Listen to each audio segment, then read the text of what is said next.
وہ کون سی جگہ ہے جہاں اللہ موجود نہیں؟ کیا آپ جانتے ہیں؟ حضرت علی رضی اللہ تعالیٰ عنہ سے پوچھا گیا اب تک کا سب سے مشکل سوال۔ یہودیوں نے حضرت علی رضی اللہ تعالیٰ عنہ سے پوچھا کہ بتائیں وہ کون سی جگہ ہے جہاں اللہ۔ بسم اللہ الرحمن الرحیم۔ ناظرین، اللہ تعالیٰ نے حضرت علی رضی اللہ تعالیٰ عنہ کو عقل و خرد کی اس قدر عارفہ والا صلاحیتوں سے نوازا تھا کہ جو مسائل دوسرے حضرات کے نزدیک پیچیدہ اور لا ینحل سمجھے جاتے تھے، انہی مسائل کو وہ آسانی سے حل کر دیتے تھے۔ اکابر صحابہ اکرام رضوان اللہ علیہم اجمعین ایسے اوقات سے پناہ مانگتے تھے کہ جب کوئی مشکل مسئلہ پیش آ جائے اور اس کے حل کے لیے حضرت علی رضی اللہ تعالیٰ عنہ موجود نہ ہو۔ ایک دفعہ یہودیوں کی ایک جماعت حضرت علی رضی اللہ تعالیٰ عنہ کے پاس آئی اور وہ حضرت علی کرم اللہ وجہ الکریم کے علم اور دانائی کے مقام سے واقف تھے۔ وہ نادان یہ سوچ کر آئے تھے کہ اگر کسی طریقے سے وہ حضرت علی رضی اللہ تعالیٰ عنہ کو علمی بنیاد پر شکست دے دیں تو اس سے مسلمانوں کو شرمندگی ہوگی اور ہر طرف ہمارا ڈنکا بجنے لگے گا۔ اس یہودی جماعت نے یہ بھی منصوبہ بنایا کہ ہم نہ صرف آپ سے سوال کریں گے بلکہ آپ سے سوال آپ کی کتاب یعنی قرآن مجید سے نہیں بلکہ اپنی کتاب یعنی تورات سے کریں گے۔ اس جماعت نے من ہی من یہ سوچ لیا تھا کہ اگر حضرت علی رضی اللہ تعالیٰ عنہ ہماری شرائط کے مطابق تورات سے جواب دینے پر راضی ہو بھی جاتے ہیں تو یہی ہماری جیت ہوگی، لیکن کیسے؟ ناظرین، یہودیوں کی اس جماعت کا ماننا کچھ یوں تھا کہ حضرت علی رضی اللہ تعالیٰ عنہ بہرحال حضرت محمد صلی اللہ علیہ وسلم کے ماننے والے ہیں اور حضرت محمد صلی اللہ علیہ وسلم پر قرآن پاک نازل ہوا تو یہ بات ممکن نہیں کہ حضرت علی رضی اللہ تعالیٰ عنہ کسی سورۃ تورات کے سوالوں کا جواب تورات ہی سے دے سکیں۔ ناظرین، یہودیوں کی جماعت کا سربراہ جس کا نام راس الجالوت تھا، اس کی زیر قیادت یہ جماعت حضرت علی رضی اللہ تعالیٰ عنہ کے پاس آئی تھی۔ راس الجالوت بولا، اے علی، ہم لوگوں نے آپ کے علم کا بہت چرچا سنا ہے۔ حضرت علی کرم اللہ وجہ الکریم مسکرا کر بولے، تو کیا اس بات کی تصدیق کرنے آئے ہو؟ راس الجالوت بولا، ہم آپ سے چند سوالات کریں گے، آپ کو ان سوالوں کا جواب ہماری کتاب تورات سے دینا ہوگا، اور اگر آپ نے سب کے سامنے ہمارے سوالوں کے جواب دے دیے تو ہم آپ کو باب العلم مان لیں گے۔ حضرت علی کرم اللہ وجہ الکریم نے مسکرا کے جواب دیا، میں فی الحال اس بات سے بالکل غافل ہوں کہ تم لوگ کیا سوالات کرو گے اور تم کیا سوچ کے آئے ہو۔ اگر میں تمہارے سوالوں کے جواب دینے میں کامیاب ہو گیا تو کیا تم لوگ دین اسلام قبول کرو گے؟ یہودی اس بات پر آمادہ ہو گئے کہ اگر ان کے تمام سوالوں کے جواب انہیں تورات سے مل گئے تو وہ یہودی مذہب چھوڑ کر اسلام قبول کر لیں گے، اور یہ اس بات کی دلیل ہوگی کہ جن سے آپ نے علم سیکھا ہے وہ یقیناً اللہ کی طرف سے بھیجے گئے سچے نبی ہیں۔ ناظرین، اب تمام معاملات طے پا چکے تھے اور پورا مجمع خاموش ہو کر بیٹھ چکا تھا۔ سوالوں کا سلسلہ شروع ہوا۔ یہودی عالم راس الجالوت نے مجمع کی جانب دیکھا اور علم کے تکبر سے بھرپور لہجے میں سوال کیا، اے علی، یہ بتائیے کہ وہ کون سی چیز ہے جو خدا کے لیے نہیں ہے؟ یہودی یہ جانتے تھے کہ مسلمانوں کی کتاب میں درج ہے کہ ہر چیز اللہ کے لیے ہے، اور اس بات کا جواب حضرت علی کے لیے دینا ناممکن ہوگا۔ مجمع میں بیٹھے تمام افراد سوچ میں ڈوب گئے کہ کائنات میں کوئی ایسی چیز بھی ہے جو اللہ کے لیے نہ ہو۔ تب حضرت علی رضی اللہ تعالیٰ عنہ نے بغیر کسی توقف کے فرمایا کہ تم جاننا چاہتے ہو کہ وہ کون سی چیز ہے جو اللہ کے لیے نہیں ہے، تو اس کا جواب شرک ہے۔ اللہ ہر قسم کے شرک سے پاک ہے۔ تمام مجمع جو بیٹھا سن رہا تھا بے ساختہ واہ واہ کہہ اٹھا۔ ناظرین، اب راس الجالوت نے دوسرا سوال کیا، اے علی، یہ بتائیے کہ وہ کون سی جگہ ہے جہاں اللہ موجود نہیں ہے؟ حضرت علی نے اس کو فوراً جواب دیا کہ اللہ تعالیٰ ہر جگہ موجود ہے۔ اس پر راس الجالوت بولا، اس سوال کا جواب آپ ہمیں ہماری کتاب سے دیں۔ حضرت علی رضی اللہ تعالیٰ عنہ نے فرمایا کہ کیا تمہاری کتاب میں یہ نہیں لکھا ہے کہ حضرت موسیٰ علیہ السلام کے پاس ایک فرشتہ آیا اور حضرت موسیٰ علیہ السلام نے اس سے پوچھا کہ تم کہاں سے آئے ہو؟ تو اس نے جواب دیا کہ میں 7ویں آسمان سے آپ کے پاس حاضر ہوا ہوں۔ اتنے میں حضرت موسیٰ علیہ السلام کے پاس دوسرا فرشتہ آیا۔ حضرت موسیٰ علیہ السلام نے اس سے پوچھا کہ تم کہاں سے آئے ہو؟ اس نے جواب دیا میں زمین کے 7ویں طبق سے آپ کے پاس حاضر ہوا ہوں۔ حضرت موسیٰ علیہ السلام نے پہلے فرشتے سے پوچھا 7ویں آسمان میں تمہارے قریب کون تھا؟ فرشتے نے جواب دیا میرے قریب میرا رب تھا۔ حضرت موسیٰ علیہ السلام نے زمین سے آنے والے دوسرے فرشتے سے پوچھا تمہارے قریب کون تھا؟ اس نے جواب دیا میرے قریب میرا رب تھا۔ تو اس سے یہ معلوم ہوا کہ بلندیوں کی انتہا ہو یا گہرائیوں کی انتہا، اللہ رب العزت ہر جگہ موجود ہے۔ ناظرین، راس الجالوت اب تھوڑا گھبرا گیا تھا یہ دیکھ کر کہ حضرت علی رضی اللہ تعالی عنہ نے اس کے سوالوں کے جواب اس کی کتاب ہی سے دے دیے تھے۔ اب اس نے حضرت علی رضی اللہ تعالی عنہ سے تیسرا سوال پوچھا، اے علی یہ بتائیے کہ وہ کون سی چیز ہے جو خدا کے قریب نہیں ہے؟ حضرت علی رضی اللہ تعالی عنہ نے فرمایا کہ ظلم ایک ایسی چیز ہے جو میرے رب کے قریب نہیں ہے۔ ناظرین، اب راس الجالوت نے پے در پے شکست کھانے کے بعد اپنے سوالوں کا زاویہ بدل لیا۔ اب اس نے علمی سوال کے بجائے تاریخی اور سائنسی سوالوں کی طرف اپنا رخ موڑ لیا، اور بہت ہی تکبر بھرے انداز میں اس نے پوچھا، اے علی اس چشمے کا نام بتائیں جو زمین پر پہلی مرتبہ جاری ہوا۔ حضرت علی کرم اللہ وجہ الکریم بولے کہ اس چشمے کو چھوڑو، پہلے یہ بتاؤ کہ تمہارے دل میں کیا ہے، اور تمہارے دل میں یہ ہے کہ وہ چشمہ بیت المقدس کی ایک چٹان کے نیچے ہے۔ راس الجالوت کے منہ سے بے ساختہ ہاں نکلا تو حضرت علی بولے کہ آج اپنی اصلاح کر لو، کیونکہ زمین پر بہنے والا پہلا چشمہ وہ نہیں جسے تم لوگ سمجھتے ہو، بلکہ زمین پر بہنے والا پہلا چشمہ وہ ہے جس سے حضرت خضر علیہ السلام نے پانی پیا، اور یہی وہ چشمہ ہے جس سے آب حیات جاری ہوا۔ ناظرین، راس الجالوت اب مزید گھبرا گیا تھا۔ اس نے اس گھبراہٹ میں حضرت علی رضی اللہ تعالیٰ عنہ سے ایک اور تاریخی سوال کیا، اے علی یہ بتائیے کہ وہ کون سا پتھر ہے جو آسمان سے پہلی دفعہ اتارا گیا؟ حضرت علی نے جواب دینے سے پہلے ایک جملہ کہا، یقیناً تم لوگوں کے ذہنوں میں پہلا پتھر وہ ہے جو بیت المقدس میں نصب ہے، لیکن تم اس بات کو کیوں بھول جاتے ہو کہ خانہ کعبہ بیت المقدس سے کہیں پرانا ہے، اور ہجر اسود اسی وقت نصب کیا گیا جب خانہ کعبہ پہلی دفعہ تعمیر ہوا تھا، اور وہی پہلا پتھر ہے۔ یہودی آپ کے جوابات سن کر ہمت نہ کر سکے کہ انہیں غلط قرار دیں، کیونکہ وہ ہر جواب انتہائی دلیل کے ساتھ دے رہے تھے۔ اب ان کی اصلاح بھی کرتے جا رہے تھے۔ اب کی بار راس الجالوت نے ایک صاحب سے سوال پوچھا۔ اس نے پوچھا یہ بتائیے کہ وہ کون سی چیزیں ہیں جو مسلسل کم اور زیادہ ہوتی رہتی ہیں؟ حضرت علی بغیر کسی توقف کے بولے کہ تم اپنے ماہ و سال پر غور کرو تو تمہیں خود ہی اس سوال کا جواب مل جائے گا۔ راس الجالوت نے پوچھا وہ کیسے؟ آپ نے فرمایا کوئی دن اگلے دن کے برابر نہیں ہوتا، اس طرح گزشتہ رات اگلی رات کے برابر نہیں ہوتی۔ یہی وہ دو چیزیں ہیں جو مسلسل کم اور زیادہ ہوتی رہتی ہیں۔ راس الجالوت نے جواب سن کر حضرت علی رضی اللہ تعالی عنہ سے ایک اور سوال کیا کہ زندہ رہنے کی پہچان سانس لینا ہے، کیا کائنات میں کوئی چیز ایسی بھی ہے جو سانس لیتی ہے مگر زندہ نہیں ہے؟ حضرت علی رضی اللہ تعالی عنہ نے فرمایا کہ صبح جب نکلتی ہے تو سانس لیتی ہے، حالانکہ صبح کے پاس نہ روح ہے نہ جان۔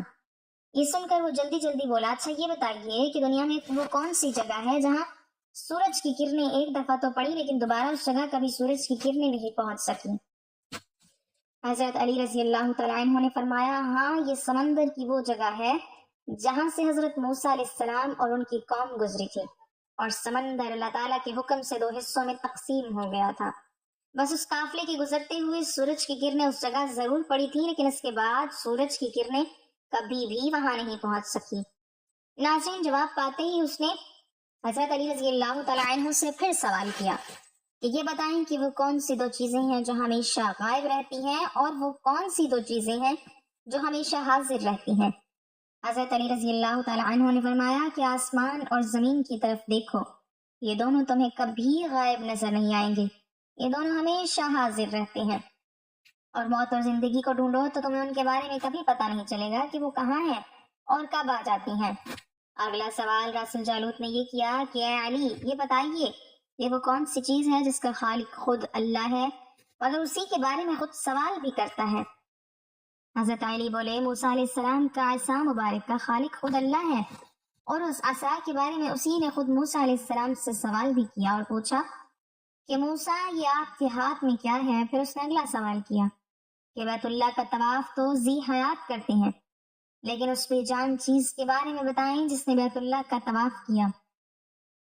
حضرت علی کرم اللہ وجہ الکریم بلا توقف بولے کہ کشتی نو ایک ایسی بے جان چیز ہے جو طوفان کے دوران اس مقام پر پہنچی جہاں بیت اللہ ہے، تو اس نے اس کے گرد 7 چکر لگائے۔ اس نے باب العلم حضرت علی رضی اللہ تعالی عنہ سے کئی سوال کیے اور تمام جواب آپ نے بالکل ٹھیک بتائے بنا توقف دیے۔ تو مجمع میں بیٹھے ہوئے ایک یہودی بولا کہ حضرت دنیا میں ہر شخص سوچ کے جواب دیتا ہے، لیکن آپ تو ہر سوال کا جواب بلا توقف دے رہے ہیں۔ حضرت علی رضی اللہ تعالی عنہ نے اس سوال کے بدلے اس یہودی سے ایک سوال کیا، بتاؤ تمہارے ہاتھ میں کتنی انگلیاں ہیں؟ اس نے فوراً جواب دیا 5۔ حضرت علی رضی اللہ تعالی عنہ نے فرمایا تو نے بھی تو فوراً میرے سوال کا جواب دے دیا۔ اس یہودی نے کہا یا علی یہ کیسی بات ہوئی؟ مجھے معلوم ہے کہ میرے ہاتھ میں 5 انگلیاں ہیں۔ یہ سن کر حضرت علی رضی اللہ تعالی عنہ نے مسکراتے ہوئے کہا مجھے بھی یہ سارے علم ایسے ہی معلوم ہے جیسے تجھے یہ معلوم ہے کہ تیرے ہاتھ میں 5 انگلیاں ہیں۔ یہودی نادان نہیں جانتے تھے باب العلم کے پاس کائنات کے رازوں کا علم ہے، لیکن جب انہیں تمام سوالات کے جوابات ٹھیک مل گئے تو راس الجالوت سمیت تمام گروہ نے کلمہ پڑھا اور سب کے سب دائرہ اسلام میں داخل ہو گئے۔ مناقب علی میں علامہ ابن جوزی لکھتے ہیں کہ حضرت عمر فاروق جب خلافت کی مسند پر بیٹھے تو انہوں نے یہ بات کس وقت کہی تھی کہ میں اس مشکل وقت سے اللہ کی پناہ چاہتا ہوں جس کے حل کرنے کے لیے حضرت علی رضی اللہ تعالی عنہ میرے پاس موجود نہ ہو۔ اس کے جواب میں علامہ صاحب خود ہی لکھتے ہیں کہ ایک دفعہ کیسر روم نے چند سوالات لکھ کر مسلمانوں کے خلیفہ حضرت عمر کے پاس بھیجے۔ سوالات ایسے تھے کہ جن کا جواب روم میں بھی کسی کے پاس نہ تھا۔ ان سوالات کا مقصد مسلمانوں کو شرمندہ کرنا تھا تاکہ مسلمان اپنے دین سے متنفر ہو جائیں۔ چنانچہ مسجد نبوی میں عظیم صحابیوں کی محفل جمی ہوئی تھی۔ کیسر روم کا قاصد آیا اور خط پڑھنا شروع کیا۔ خط کی تحریر کچھ یوں تھی کہ بادشاہ روم نے لکھا تھا کہ یہ خط ہے بادشاہ روم کیسر بنی اصغر کا وقت کے خلیفہ حضرت عمر کی طرف کہ میں نے جو سوالات لکھے ہیں مجھے ان سب کے جوابات بتا دیجیے۔ نمبر 1 وہ کون سی چیز ہے جس کو خدا نے تخلیق نہیں کیا؟ نمبر 2 وہ کون سی چیز ہے جو خدا کے علم میں نہیں؟ نمبر 3 وہ کون سی چیز ہے جو اللہ تعالیٰ کے پاس نہیں؟ وہ کون سی چیز ہے جس کے سب بال ہی بال ہیں؟ وہ کون سی چیز ہے جس کا صرف منہ ہی منہ ہے؟ وہ کون سی چیز ہے جس کے صرف پاؤں ہی پاؤں ہیں؟ اور وہ کون سی چیز ہے جس کی صرف آنکھیں ہی آنکھیں ہیں؟ وہ کون سا بندہ ہے جس کا خاندان نہیں؟ وہ کون سی چیز ہے جو شکم مادر میں نہیں ہے؟ وہ کون سی بے جان چیز ہے جو سانس لے سکتی ہے؟ وہ کون سی بے جان چیز ہے جو سانس نہیں لے سکتی؟ ناقوس کی آواز کا معنی کیا ہے؟ وہ کون سی چیز ہے جس نے ایک مرتبہ پرواز کی؟ وہ کون سی چیز ہے جس کی صرف ایک بار سورج چمکا؟ وہ کون سا درخت ہے جس کی سایہ کو تیز رفتار سوار 100 سال دوڑ کر بھی عبور نہیں کر سکتا؟ وہ کون سا درخت ہے جو دھوپ اور پانی کا محتاج نہیں؟ دنیا میں اس کی مثال کیا ہے؟ جنت کے برتن جن میں مختلف قسم کے کھانے ہوتے ہیں، جنتی لوگ ایک دوسرے سے ملتے ہیں۔ دنیا میں اس کی مثال کس طرح کی ہوگی؟ جنت کے سیب سے حوریں برآمد ہوں گی لیکن ان میں ذرہ بھر کمی بھی واقع نہیں ہوں گی۔ دنیا میں اس کی مثال کیا ہے؟ جنت کی چابیاں کیا ہیں؟ حضرت عمر نے خط پڑھتے ہی فرمایا کہ اس کا جواب تو صرف برادر رسول باب العلم حضرت علی رضی اللہ تعالی عنہ دے سکتے ہیں۔ چنانچہ خط ان کی طرف بڑھا دیا گیا۔ حضرت علی رضی اللہ تعالی عنہ نے لکھا بسم اللہ الرحمن الرحیم، ماں بعد تیرا خط وصول ہوا۔ میں اپنے رب اور اپنے پیارے پیغمبر حضرت محمد صلی اللہ علیہ وسلم کی برکت سے آپ کو ان سوالات کے جوابات دے رہا ہوں۔ وہ چیز جو مخلوق نہیں وہ خود خدا ہے کہ جس کو اللہ نے پیدا ہی نہیں کیا۔ وہ چیز جس کا اللہ تعالیٰ سے کوئی تعلق نہیں وہ یہ بات ہے کہ اللہ تعالیٰ کا فلاں بیٹا ہے، حالانکہ خدا واحد ہے، خدا نہ کسی کی اولاد ہے اور نہ خدا کی کوئی اولاد ہے۔ وہ چیز جو اللہ تعالیٰ کے پاس نہیں وہ ظلم ہے۔ اللہ تعالیٰ کا فرمان ہے کہ خدا اپنے بندوں پر کبھی ظلم نہیں کرتا۔ وہ چیز جو صرف بال ہی بال ہے وہ ہوا ہے، جو چیز جس کا صرف منہ ہی منہ ہے وہ آگ ہے، اور وہ چیز جس کے صرف پاؤں ہی پاؤں ہیں وہ پانی ہے۔ وہ چیز جس کی صرف آنکھیں ہی آنکھیں ہیں وہ سورج ہے۔ وہ شخص جس کا کوئی خاندان نہیں وہ صرف حضرت آدم علیہ السلام ہے۔ وہ چیز تو شکم مادر میں نہیں رہی 5 یہ ہیں۔ نمبر 1 حضرت آدم علیہ السلام، نمبر 2 حضرت حوا علیہ السلام، نمبر 3 حضرت اسماعیل علیہ السلام کی قربانی کا دمبا، نمبر 4 حضرت موسیٰ علیہ السلام کا عصا مبارک، اور نمبر 5 حضرت صالحہ علیہ السلام کی اونٹنی۔ وہ بے جان چیز جو سانس لیتی ہے وہ صبح ہے۔ ناقوس کی آواز کے معنی یہ ہے، حق ہے، حق ہے، ٹھہرو ٹھہرو، خدا عادل ہے اور وہ سچا ہے۔ کوئی دور پر وہ پرندہ جس نے ایک مرتبہ پرواز کی تھی، دریائے نیل کی سرزمین پر سورج ایک بار چمکا جس جگہ پر حضرت موسیٰ علیہ السلام نے اپنا عصا مبارک مار کر راستہ بنایا تھا۔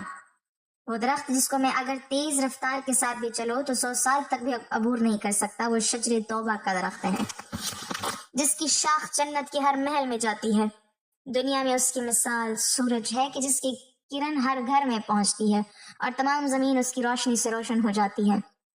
وہ درخت جو پانی کے بغیر اگایا تھا، وہ درخت جو حضرت یونس علیہ السلام کے لیے اگایا گیا تھا۔ اللہ تعالیٰ نے ارشاد فرمایا، ہم اپنے پیارے حبیب کے لیے کدو کی بیل اگاتے ہیں۔ جنت کے برتن میں بے شمار قسم کے انعامات ہوں گے، وہ ایک دوسرے سے الگ الگ ہوں گے۔ ان کی مثال ہم دنیا میں مرغے کے انڈے کی لے سکتے ہیں کہ جس میں سفید اور زرد دونوں پانی شامل ہوتے ہیں لیکن ایک دوسرے سے ملتے نہیں۔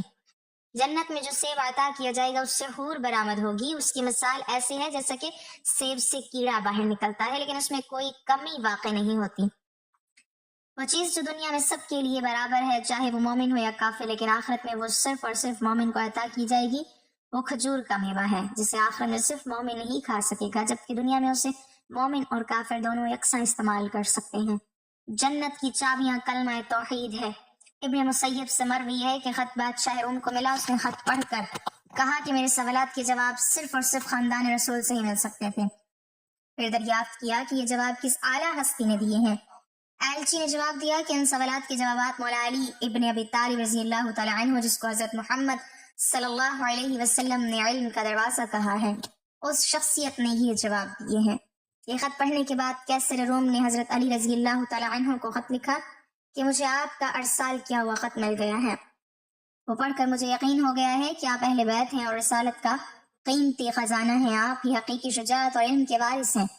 کیسر روم نے اپنے دوسری خط میں لکھا کہ میری یہ خواہش ہے کہ آپ مجھے مذہب اور دین کی مزید معلومات بھیجیں۔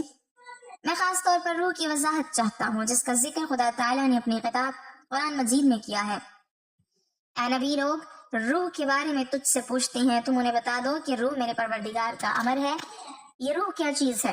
مولا علی رضی اللہ تعالیٰ عنہ نے جواباً خط میں یہ لکھا کہ ماں بعد، روح ایک نورانی نقطہ ہے اور ایک غیر مرئی مخلوق ہے جس کو اللہ تعالیٰ نے اپنی قدرت کاملہ سے پیدا فرمایا ہے اور اپنے خاص خزانے سے نکال کر اپنی ملکیت میں رکھا ہوا ہے، اور یہی روح ہی اصل میں ہر چیز کا سبب زندگی ہے، اور ہر روح جاندار کے پاس ایک وقت مقررہ تک امانت ہے۔ جب اس کی مدت مکمل ہو جاتی ہے تو خدا اسے واپس اپنے پاس بلا لیتا ہے۔